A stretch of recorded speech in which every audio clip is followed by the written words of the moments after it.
Chère Chantal, vous êtes philosophe, romancière éditorialiste, professeure de philosophie politique à l'Université de Paris-Est et membre de l'Institut de l'Académie des sciences morales et politiques. C'est très émouvant pour moi de me retrouver ici ce soir, bien entendu. Je voudrais simplement dire à vous, à votre génération, écoutez, on a fait, je crois qu'on a fait ce qu'on a pu, beaucoup d'erreurs aussi. Vous allez assumer le château avec les dettes de notre génération, qui a un certain nombre de défauts, mais vous savez qu'on sera toujours là pour vous aider, sans vous donner de conseils, parce que si on vous donne des conseils, vous ne ferez jamais rien. Donc, je pense qu'on vous laissera tranquille, mais on vous aidera quand vous nous demanderez. Donc, je vous souhaite bon vent. Et je pense que mes amis qui sont là dans la pièce, je pense, seront, j'espère, d'accord avec moi pour dire cela. Alors, vous m'avez donné un sujet, vous m'avez donné 3 quarts d'heure, donc je vais essayer de m'y tenir, hein, parce que le sujet, inutile de vous dire que c'est quand même assez vaste. Alors, vous vous êtes rendu compte d'abord, est-ce que tout le monde entend là, oui? Beaucoup de gens pensent que les catégories de droite et de gauche, c'est fini. Et que ça n'a plus vraiment de sens. Je ne pense pas. Je voudrais vous parler non pas de l'historique de la gauche et de la droite, parce que d'abord, ce n'est pas mon boulot, je ne connais pas assez bien ça. À quel moment ça s'est apparu, etc. Mais plutôt du point de vue philosophique, pour essayer de vous montrer que ce sont des catégories qui sont, je crois, essentielles. On peut les appeler autrement, bien sûr. Mais telles qu'elles apparaissent dans la philosophie et surtout dans l'anthropologie, parce que c'est une question anthropologique, eh bien, je crois qu'elles sont essentielles. Alors, il faut noter aussi, mais ça, je n'ai pas besoin de vous faire de dessin, qu'il y a une bibliographie absolument immense sur la gauche, le destin de la gauche, les problèmes de la gauche, les maladies de la gauche, etc. Mais il y a très peu de choses sur la droite. Pourquoi? Parce que la droite, pendant 50 ans, après-guerre, a été identifiée au pétainisme, et par conséquent, finalement, c'est plutôt un gros mot qu'autre chose. Si on cherche des bouquins sur la droite, on en trouve très peu. Je pourrais là, comme ça, de mémoire, j'en ai 2 dans la tête, mais finalement pas plus, sauf des bouquins d'historiens vraiment, mais des essais, il y en a très peu. D'où effectivement l'intérêt. Et je commencerai... Là, j'ai l'impression que ça ne marche plus. Si, ça marche. Je commencerai par l'affirmation anthropologique qui me paraît principale. Ça commence par une définition d'un certain Léo Moulin.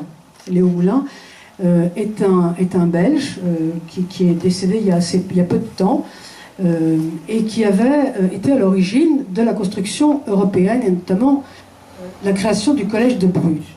Il avait écrit un ouvrage qui s'appelait « La gauche, la droite et le péché originel ». C'est amusant comme...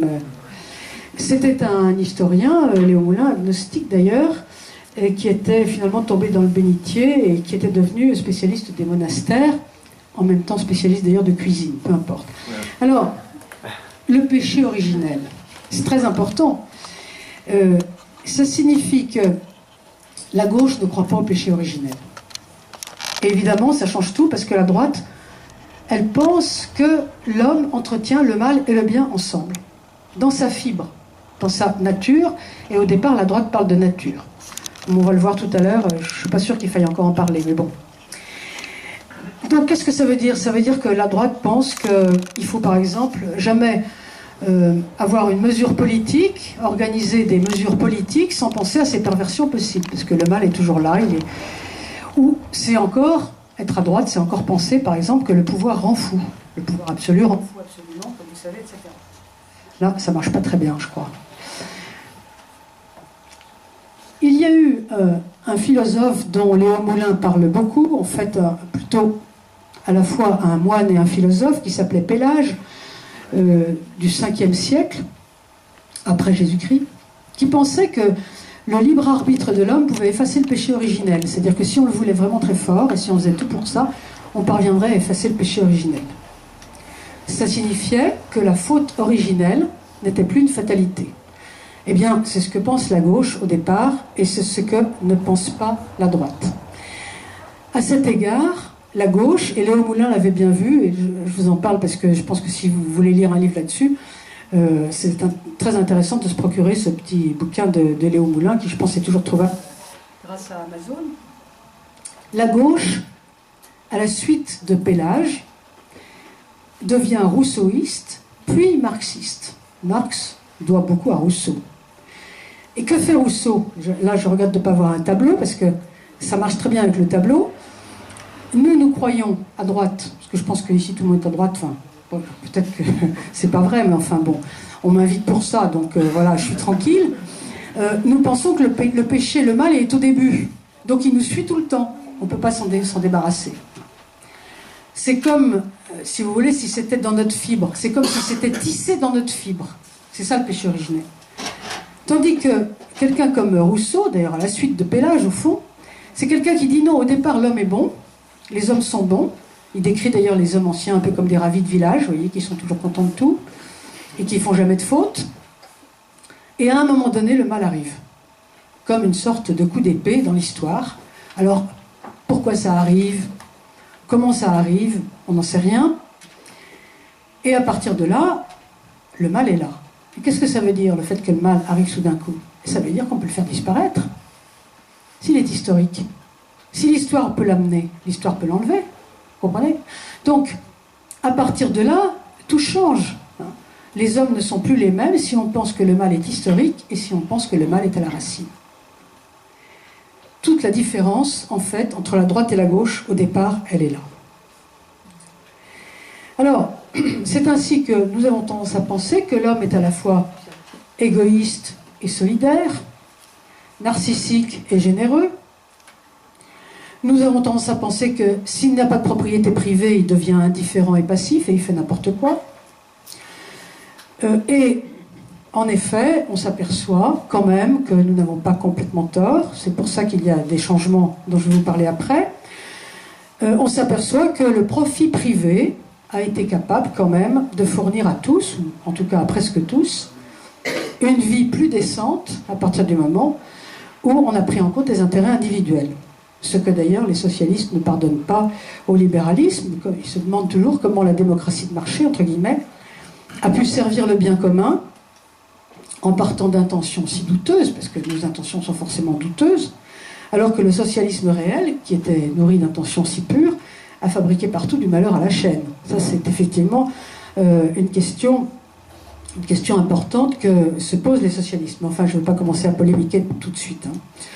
Alors, à partir du moment où nous pensons que la nature, entre guillemets toujours, est imprégnée par le mal, et tandis que la gauche voit l'homme comme une créature indéterminée, vous voyez à quel point les manières de voir sont changeantes. C'est ainsi que l'on comprend, par exemple, toute la thèse de Sartre, l'homme qui se crée lui-même, sur les traces évidemment de Pic de la Mirandole, mais je ne vais pas faire ici un cours d'histoire des idées parce que ça m'amènerait trop loin. La gauche pense au contraire de nous qu'il n'y a pas de nature, que l'homme est un homme nouveau, ce qui est d'ailleurs une notion évangélique qui a été récupérée par la gauche et pervertie, entre autres. Cette notion de l'homme nouveau, elle vient de Tchernyshevski, qui est le maître de Lénine. Et donc c'est une notion à la fois marxiste et nihiliste, ce qui est évidemment pas pareil, mais bon, peu importe. Alors, la gauche et la droite, d'un point de vue contemporain, là je ne parle plus de la modernité, mais de la deuxième modernité, va se repositionner autour d'un clivage plus proche. Disons qu'elles se repositionnent toutes les deux d'une façon plus modérée. Personne ne croit plus, enfin je pense, personne ne croit plus en une nature, entre guillemets, complètement immuable, sauf peut-être quelques-uns, je ne sais pas. Personne ne croit plus en la tabula rasa, c'est-à-dire la table rase sur laquelle il faut tout reconstruire. À part peut-être quelques Français, puisque comme vous savez, le dernier léniniste au monde est un Français. Je ne sais pas qui c'est, mais peut-être c'est Alain Badiou, quelque chose comme ça, je ne sais pas. En tout cas, il n'y a plus de léninistes ailleurs, pratiquement, peut-être en Corée du Nord. Et encore, et encore. Donc, la question, elle devient un peu différente. C'est plus exactement la nature d'une part et la tabula rasa, ce qui crée évidemment des guerres absolument énorme, mais ça devient jusqu'où pouvons-nous alléger l'homme de son fardeau terrestre, c'est-à-dire jusqu'où fait-il avancer, sans le faire déchoir de son humanité, parce qu'il ne s'agit pas, évidemment, pour l'avoir fait progresser, de briser ce qu'il est. Par exemple, nous pouvons tout, hein. Nous pouvons tout, tout est possible à la science, tout est possible à la folie humaine. Par exemple, nous pouvons transformer un homme en femme, ou le contraire. Nous pouvons fabriquer des clones, nous le pourrions. Le problème, c'est que, et ça nous le savons, nous ne pouvons pas tout faire impunément. C'est-à-dire que quand nous faisons un certain nombre de choses de ce genre, eh bien, il nous encuit. Donc, toute la question, c'est le terme impunément. Qu'est-ce que c'est impunément? Jusqu'où on peut aller? Les opinions divergent. Et finalement, la droite et la gauche sont là. Où sont les limites? Toute la question, par exemple, la question du mariage gay, c'est ça en ce moment. La question des limites. Faut-il avancer le plus loin possible jusqu'à ce que les limites se dévoilent à nos yeux à travers les excès des conséquences? Ça peut aller très loin. Ou bien est-ce qu'il faut avancer à petits pas afin d'éviter les excès? Autrement dit, jusqu'où Prométhée peut-il aller? Alors, pour répondre à cette question, la gauche va avoir tendance à tenter des expériences, quitte d'ailleurs peut-être à reculer, parce qu'elle est parfaitement capable de reculer, tandis que la droite aura tendance à refuser d'emblée certaines expériences en se fondant sur une idée qu'elle porte de la condition humaine. C'est ainsi que l'opinion que j'ai sur la question ayant un peu évolué, ce qui est, je l'espère, est tout à fait normal au cours du temps, il me semble que la question de la droite et de la gauche est davantage aujourd'hui la question de l'enracinement et de l'émancipation. Ce qui revient finalement au même. Et je pense que c'est une question, alors la droite et la gauche, c'est une question qui est profonde, qui est essentielle, mais qui est européenne. Pourquoi est-ce qu'elle est européenne? Parce que c'est en Europe que le temps est fléché. Ailleurs qu'en Europe, le temps est circulaire. Il roule sur son aire, il revient à l'état hanté, même si ce sont des ressorts qui montent, peu importe, enfin, on pourrait fabriquer toutes sortes d'images. L'idée du progrès, elle est européenne. Ça ne veut pas dire que d'autres continents ne récupèrent pas cette idée pour en faire autre chose, pour en faire quelque chose. Mais c'est quand même, au départ, une idée qui est européenne et qui, au fond, vient du christianisme. Parce que les Grecs, d'avant le christianisme, n'avaient pas d'idée du progrès. Ils avaient une idée du temps circulaire, exactement comme les autres civilisations. Autrement dit, notre culture, c'est la culture de Prométhée, Faust, Frankenstein. Ça, c'est l'idée du progrès, avec tous ses excès et avec aussi tous ces avantages. Nous ne trouvons pas ça en Asie. C'est ainsi que nous avons, par exemple, aujourd'hui, ici, une théologie de l'espérance. On ne pourrait pas avoir une théologie de l'espérance si on n'avait pas l'idée du progrès. Ainsi, je pense qu'on peut reprendre cette idée de droite et de gauche à partir de l'enracinement et de l'émancipation. Alors, qu'est-ce que c'est que cette distinction? L'enracinement traduit la situation de l'homme de toujours. L'homme de toujours sous toutes les latitudes. Cet homme, il est lié à sa terre natale, il est lié à ses coutumes, il tire du passé la source de son avenir, ça c'est fatal, et en général, de génération en génération, il reproduit, évidemment avec des changements, heureusement d'ailleurs, il reproduit quand même ce qu'il a vu faire à ses ancêtres. Il s'identifie à ses territoires, il s'identifie à une culture, il honore les gens qui le précèdent, ou il essaye, à moins de le faire. Il estime qu'il est rattaché à ceux qui le précèdent par une dette impayable. Pas seulement une dette impayable. Et il vit dans ce qu'on appelle l'hétéronomie, c'est-à-dire qu'il tire sa loi de l'extérieur. C'est pas lui qui crée sa loi, il la trouve ailleurs. Il a conservé l'idéal du héros, c'est-à-dire qu'il cherche le sacrifice, éventuellement et la grandeur. Il appartient à un groupe et il connaît son groupe. Il le sert ou il le gouverne. Mais il n'aime pas l'autre, l'étranger et sa culture, et parfois même, il le déteste. Son monde est assez fermé. C'est le peuple des montagnes, le peuple de l'enracinement. Dans les pays où il y a de la mer et la mer et la montagne, par exemple la Colombie, vous voyez clairement que les peuples qui sont au milieu, qui sont dans les montagnes, sont des peuples de l'enracinement. Et au contraire, les peuples de la mer sont les peuples de l'émancipation. Donc la liberté de l'homme de l'enracinement est une liberté située. Elle n'existe que dans le temps et dans l'espace. Ça ne veut pas dire qu'elle n'existe pas. Elle est arrimée au temps et à l'espace. Tandis que l'émancipation, à l'inverse, traduit un monde nouveau de l'homme qui est détaché de ses racines, à la fois temporelles et aussi géographiques, spatiales. Il est aussi, d'une certaine manière, séparé de ses obligations communautaires. Il est délivré des hiérarchies, parce que les hiérarchies nous tiennent dans le monde de l'enracinement, nous tiennent dans un orbite étroit. Hiérarchie des parents, des grands-parents, du village, etc. C'est un homme qui s'identifie à lui-même. On se demande comment ça marche, mais d'une certaine manière, ça marche. Il invente son propre destin et il essaye de ne pas trop invoquer ce qu'on appelle les exemples, les exemples, parce qu'il les considère comme des prisons. Qu'est-ce que l'homme de l'émancipation? Alors, l'homme de l'enracinement, c'est Jean, fils de Jean. L'homme de l'émancipation, c'est Jean qui a construit ce pont. Vous voyez la différence? Je m'institue Jean, fils de Jean, ça veut dire que je me reconnais par mes racines. Je suis Jean qui a construit ce pont, je me reconnais par mon œuvre propre. Voilà donc un individu autonome, je ne suis pas en train de dire indépendant, car c'est très différent. Il ne doit sa loi qu'à lui seul. Autonomie, je me donne ma loi à moi-même. Il ne quête pas des modèles de vie, pas forcément en tout cas, parce qu'il pense que les modèles vont la servir.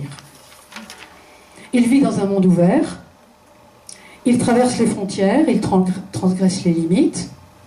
D'ailleurs, il ne connaît plus la légitimité des limites.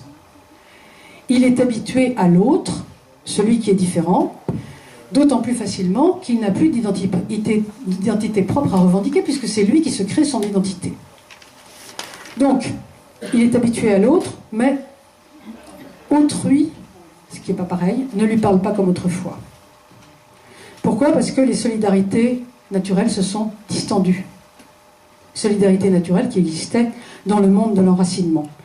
Les liens du respect, les liens de la protection qui existaient dans le monde de l'enracinement se sont distendus. La liberté de l'homme de l'émancipation est une liberté sans, à la limite, sans borne. Je dis bien à la limite. Alors, ce qui est important à signaler, c'est que nous avançons vers l'émancipation. Je veux dire que nous n'avons pas le choix entre avancer vers l'enracinement et avancer vers l'émancipation. Nous avançons vers l'émancipation. C'est pour ça d'ailleurs que lorsque les partisans, les contradicteurs du mariage pour tous vont voir François Hollande, les gens qui ont organisé la manif par exemple, il leur répond gentiment: oui, bah, écoutez, vous êtes très sympathique. Revenez dans 2 ans, vous aurez changé d'avis de toute façon. C'est-à-dire que ce que vous n'acceptez pas aujourd'hui, vous l'accepterez dans 2 ans. Parce que, effectivement, le monde de l'émancipation est en marche. D'une manière ou d'une autre, on ne peut pas être d'accord, on ne peut pas être content, mais il vaudrait mieux, je pense, il vaut mieux essayer de comprendre cela et de savoir jusqu'où on peut aller. Il faut bien penser que les gens qui aujourd'hui, et j'en suis, n'acceptent pas le dit mariage pour tous, étaient les gens qui disaient il y a 50 ans ou il y a 80 ans, le divorce, jamais. Donc effectivement, c'est peut-être pas une histoire de 2 ans, c'est peut-être parfois une histoire de plus, mais la question est quand même là. Ce qui importe, si vous voulez, c'est le caractère absolument irrésistible de cette transformation, cette avancée vers une forme d'émancipation, cette avancée qui est bien perçue par Tocqueville, par exemple, où on trouve les passages les plus merveilleux à ce sujet, je crois. Disons que dans le passage d'un état à l'autre, il y a une espèce une force à l'œuvre, c'est assez curieux, une force dont on ignore la provenance, dont on ignore la justification, une force qui est anonyme, sans aucun acteur pour en tirer les ficelles. Une force qui va. Quelque chose de comparable finalement à l'esprit de Hegel. C'est bizarre. D'où le discrédit qui est jeté sur les contours de l'enracinement, évidemment. C'est-à-dire que celui qui se met en travers du chemin de l'émancipation, c'est quelqu'un qui récuse le destin lui-même, qui blesse l'histoire, qui injurie le temps. Et c'est ainsi que la droite est mal vue. Alors, il faut dire aussi que la marche de l'émancipation ne prévoit pas d'apogée, pas de butoir, et elle va, elle va, elle va. On ne sait pas d'ailleurs jusqu'où elle va aller. Elle déploie de plus en plus la liberté personnelle, elle sépare de plus en plus l'individu de ses groupes, elle récuse de plus en plus les formes d'autorité, etc., etc. Et finalement, l'enracinement n'a jamais le beau rôle. Jamais. Parce que l'enracinement ne bénéficie pas du prestige de l'avenir. Disons que c'est un condamné qui est déjà jugé, ou, si vous préférez, il est condamné avant même d'être jugé. Alors, il faut dire que sans émancipation, l'enracinement est une pure stabilité. Il y a des sociétés froides et des sociétés chaudes. Le problème, c'est qu'on pourrait difficilement accepter de rester constamment à l'enracinement.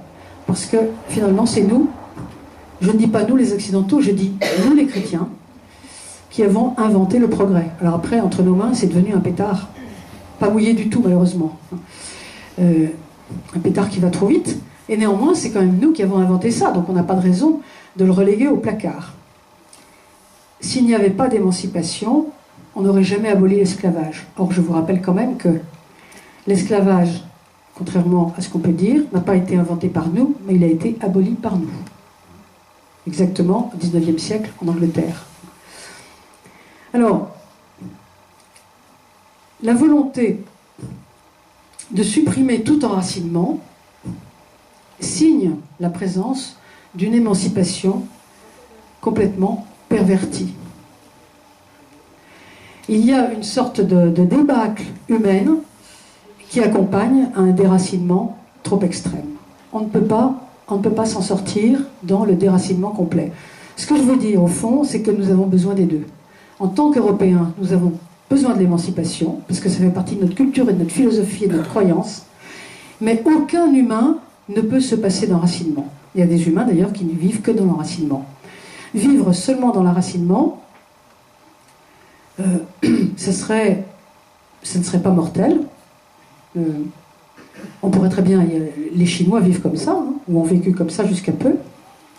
Mais vivre seulement dans l'émancipation, ce serait carrément impossible. C'est comme si on vous disait, vous vivez tout le temps sur la mer.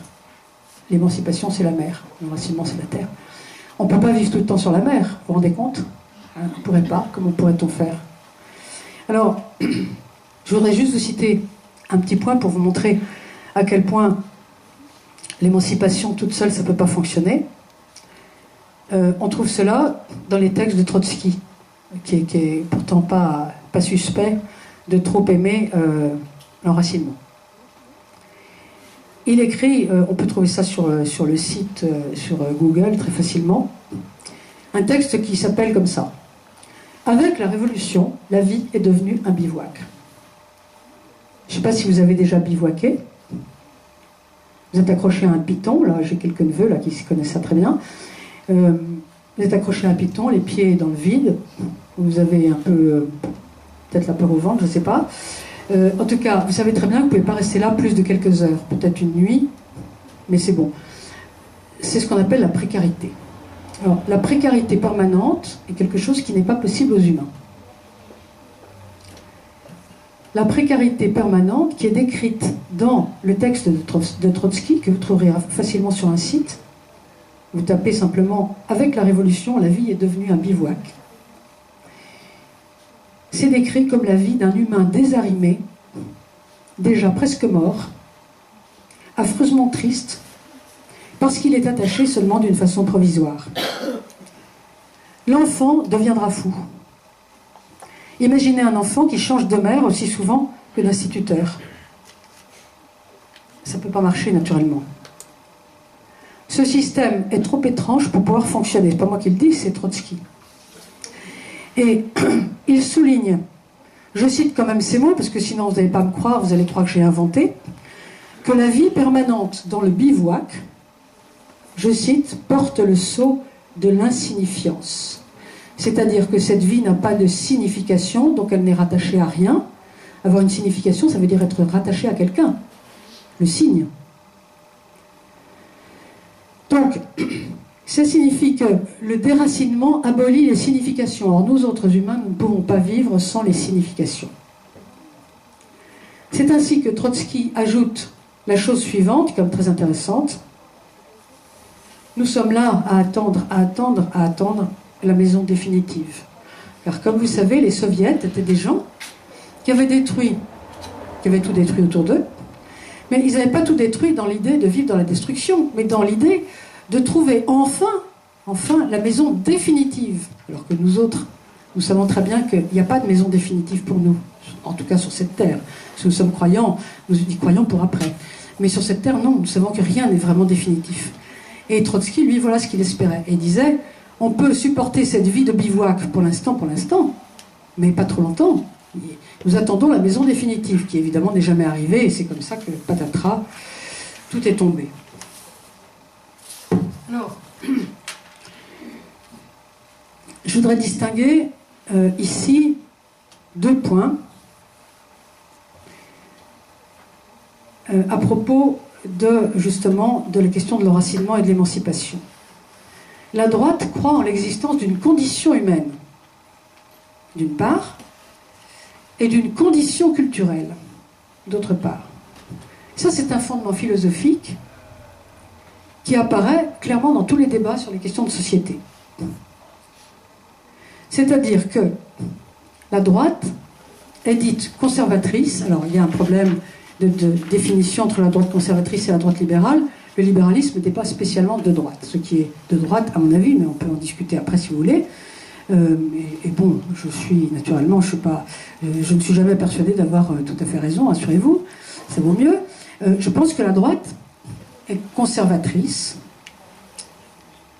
mais je m'empresse d'ajouter que si nous cherchons la définition du conservatisme, c'est la suivante, à mon avis: conserver l'avenir. Conserver l'avenir. C'est-à-dire faire en sorte que ce que nous faisons aujourd'hui pourra être continué. Donc ce n'est pas du tout ce qu'on pense. Et ça me paraît très important. Alors en ce qui concerne le premier point, la condition humaine, la droite néoconservatrice, donc appelons-la comme ça, on peut changer le nom, est convaincue que l'homme ne peut pas être, entre guillemets, libéré de ses paradoxes. Alors, quels sont les paradoxes? Il y en a, je dirais qu'il y en a 8 ou 9, mais je ne vais pas vous faire une liste. Voilà un premier paradoxe qui me paraît essentiel. Le désir d'éternité dans la connaissance même de l'inéluctable de la mort. Ça, c'est un paradoxe. Ou encore, le besoin indéniable de tout au milieu d'un monde fini. Ça, c'est horrible. Ou encore, le désir de liberté absolue alors que l'autorité est tellement nécessaire. Est-ce qu'on peut se passer d'économie? On ne peut pas se passer d'économie. Est-ce qu'on peut s'évader au-delà du bien et du mal? On ne peut pas. Rousseau a essayé, Nietzsche a essayé, chacun dans son genre. Ça ne marche pas. Est-ce qu'on peut supprimer la politique? On ne peut pas.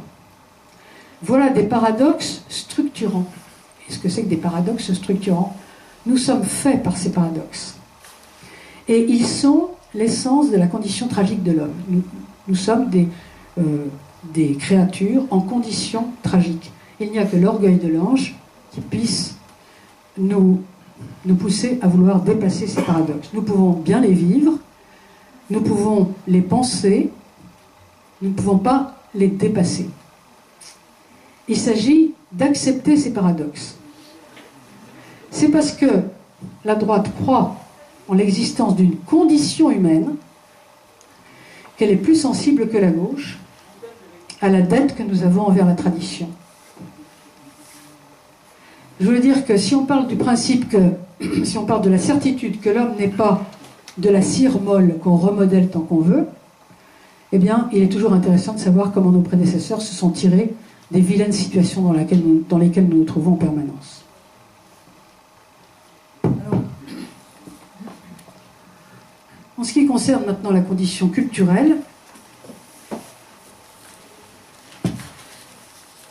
il y aurait un certain nombre de points dont on pourrait parler, qui sont assez différentes des premières conditions, parce que les conditions universelles, les conditions naturelles, sont des conditions qui sont importantes pour tous les hommes. Le fait, par exemple, que nous sommes plongés dans des paradoxes. Mais il y a aussi des conditions qui sont culturelles, c'est-à-dire des choses qui nous paraissent essentielles pour nous autres occidentaux. Alors, je vous donne juste un exemple, parce que c'est un exemple complètement actuel. Les individus, les enfants qui grandissent ont besoin d'un père. Ils ont besoin d'un père. Alors, naturellement, je pourrais vous citer à la chaîne 50 bouquins où on vous explique bien que sans père, ça marche vachement bien. Oui, ça marche très très bien dans toutes les cultures sauf la nôtre. C'est-à-dire que, pourquoi avons-nous besoin d'un père, nous? Pourquoi avons-nous besoin d'un père et d'une mère, et pas de 50 pères et 2 mères, 50 mères et un père, 50 pères et 50 mères, etc. Seulement des mères, seulement des pères, seulement une mère. Non, pourquoi avons-nous besoin d'un père et d'une mère? Bien, essentiellement, parce que nous donnons une éducation qui est une éducation de liberté. C'est-à-dire que chez nous, la loi est intégrée à la personne, elle n'est pas extérieure à la personne. Alors, pour intégrer la loi, il faut un père et une mère. Je ne vais pas m'étendre là-dessus parce que j'ai promis de m'arrêter au bout de 3 quarts d'heure. Mais ça me paraît être une condition culturelle essentielle. Elle est culturelle parce que les Chinois ne raisonnent pas du tout comme ça, même si chez les Han de Chine, il y a un père, mais peu importe, mais il y a aussi plein d'endroits où il n'y a pas de père.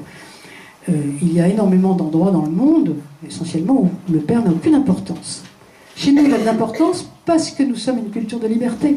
Et il n'y a pas de liberté si les pères ne sont pas là. Ce serait intéressant, évidemment, de pouvoir développer.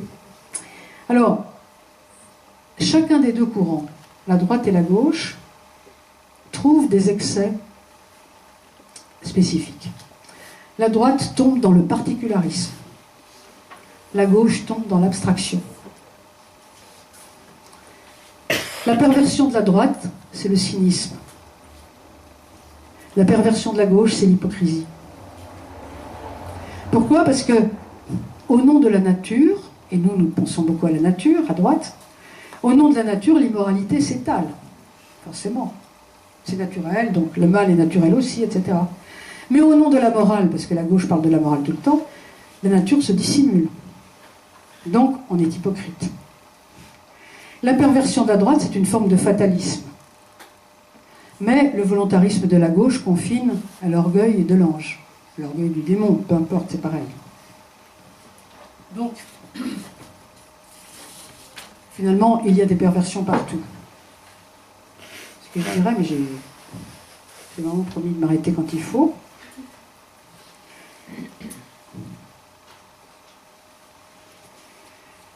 Je dirais que tout ça est une question d'équilibre et que finalement, il faut à la fois l'émancipation et l'enracinement. Cela dit, je vous dirais pour terminer que personnellement, si j'étais né au 19e, je crois que j'aurais été à gauche. Si j'étais né au moment de l'essentialisme tout-puissant, les essences, je crois bien que j'aurais été à gauche. Et pourquoi est-ce que je suis de droite? Eh bien, je suis de droite parce que je vis dans un pays où on nous fait croire en permanence que tout est possible. Or, je ne crois pas que tout soit possible. Et je crois que si vraiment on s'imagine que tout est possible, on finit par faire n'importe quoi et par tomber dans des excès absolument insupportables. Je pense, cela dit, que ce paradoxe gauche-droite est très structurant, mais qu'il est important dans nos pays occidentaux. Je ne pense pas qu'il soit important en Chine, par exemple, ou en Inde, pas du tout. Il est important à partir du moment où l'on vit dans un espace où le développement humain, le progrès humain, appelons-le comme ça quand même, il n'y a pas de raison, est important. À partir de ce moment-là, on ne peut pas faire n'importe quoi. Donc les catégories gauche-droite apparaissent. Voilà, c'est comme ça que je vois les choses, avec, bien sûr, avec modestie, et j'attends vos questions et vos remises en cause, parce que je ne dis pas du tout que c'est le dernier point auquel on pourrait s'arrêter, bien au-delà. Merci beaucoup.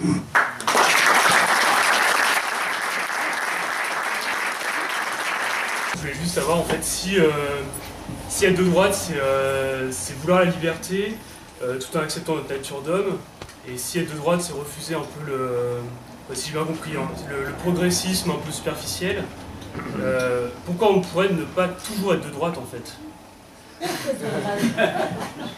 Tout ça est une question de... Ça joue.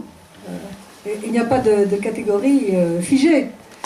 Par exemple, ici, notre gauche en France est tellement à gauche que dans un pays comme l'Angleterre, ça n'existe même pas. Enfin, tout est à droite pour nous en Angleterre, ou dans bien d'autres pays d'ailleurs. Vous voyez, donc finalement, tout est une question relative. Donc, bien sûr que la question que tu poses, effectivement, on peut répondre oui, mais tout dépend où tu mets le curseur. Le vrai clivage, c'est la condition humaine. Je dirais peut-être plus la condition que la nature, parce que le mot nature est un mot, bon, on ne sait plus très bien maintenant où ça va. Bon. Donc, disons condition, si tu veux bien. Hein. Donc, accepter la condition humaine. Après, il faut la définir, parce que qu'est-ce que ça veut dire l'accepter si on ne l'a pas définie? Or, on n'est pas d'accord entre nous pour la définir. Tu vois. Donc, il y a un certain nombre de coupures de presse du début du 19e qui disent jamais une femme pourrait devenir ingénieure, c'est pas dans sa nature. Donc, tu vois, bon, jusqu'où on va aller pour les définitions? Qui va définir? Qui est maître des définitions? Ça, c'est un problème chinois très très très important, et c'est un problème aussi chez nous. Donc, si tu veux, tout le problème, il est là. On peut donner des principes généraux, mais après, quand il faut en arriver à la précision, on ne sera pas d'accord, donc les curseurs vont bouger. Oui. Merci Chantal.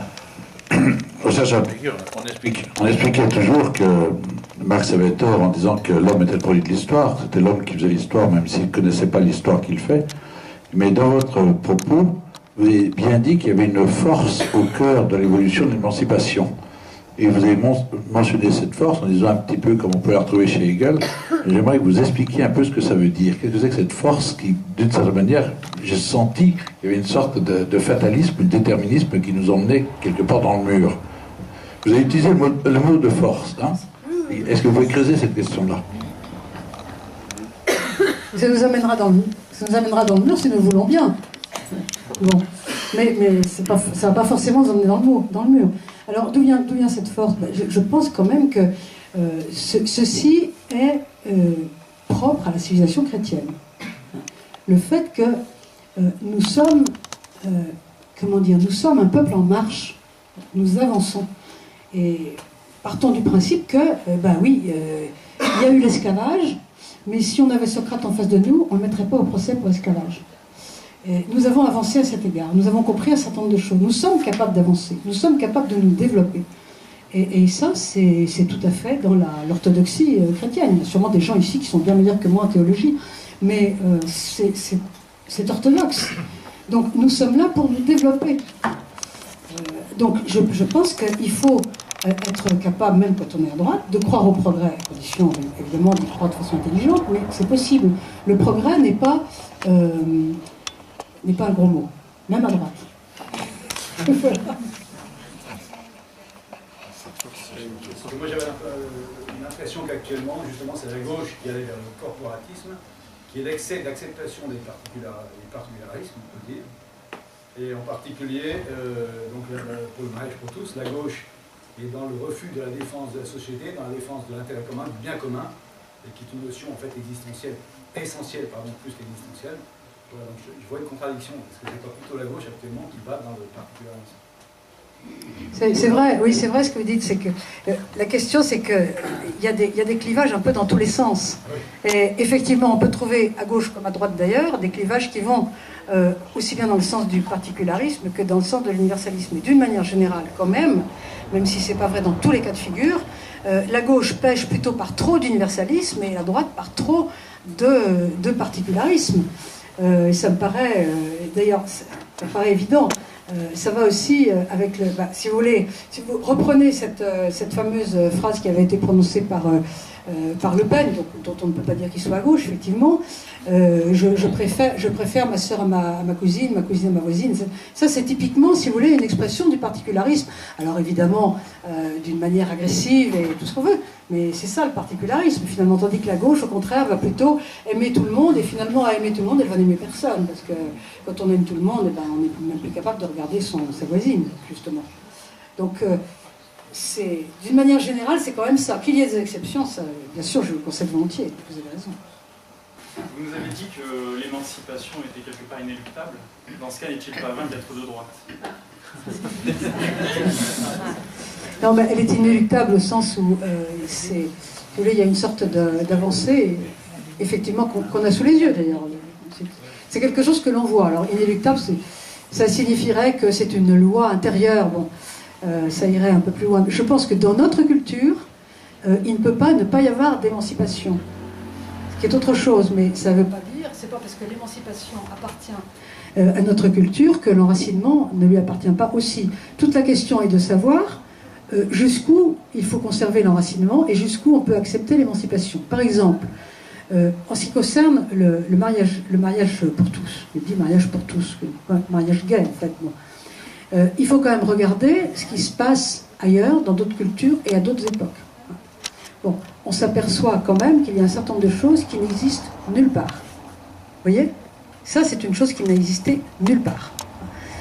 Il faut bien voir qu'un certain nombre de choses comme ça, comme le mariage gay, ne sont des mesures, des idées que l'on ne trouve qu'entre les mains de ceux qu'il faut appeler les cyniques. Et attention, quand je dis cynique, c'est pas seulement des gens sympas, une école philosophique marrante et tout. Non, c'est pas du tout marrant. Hein. Ce sont des gens qui couchent avec leur mère, mangent leur père, bon, toutes sortes de choses comme ça.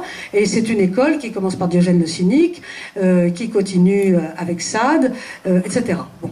Donc, là, ce sont des gens qui proposent des choses qui n'ont jamais existé, qui sont absolument contre nature. Donc, si vous voulez, je dirais que, par exemple, la mesure, pour vous donner deux exemples, la mesure du mariage gay et la mesure, je dirais, de l'euthanasie sont deux mesures très différentes. L'euthanasie, ça a toujours existé, sauf dans les sociétés chrétiennes. Vous lisez n'importe quel texte du 1er siècle après Jésus-Christ, vous trouvez des gens qui disent « machin, c'est pas possible, ces gens-là, ils tuent pas les bébés ». Vous voyez? Donc, c'est très différent des mesures qui n'ont jamais existé, sauf entre les mains de quelques fous de passage, et puis des mesures qui ont toujours existé, sauf chez nous. Donc il faut quand même beaucoup regarder tout ça. Il faut essayer de regarder un peu l'histoire.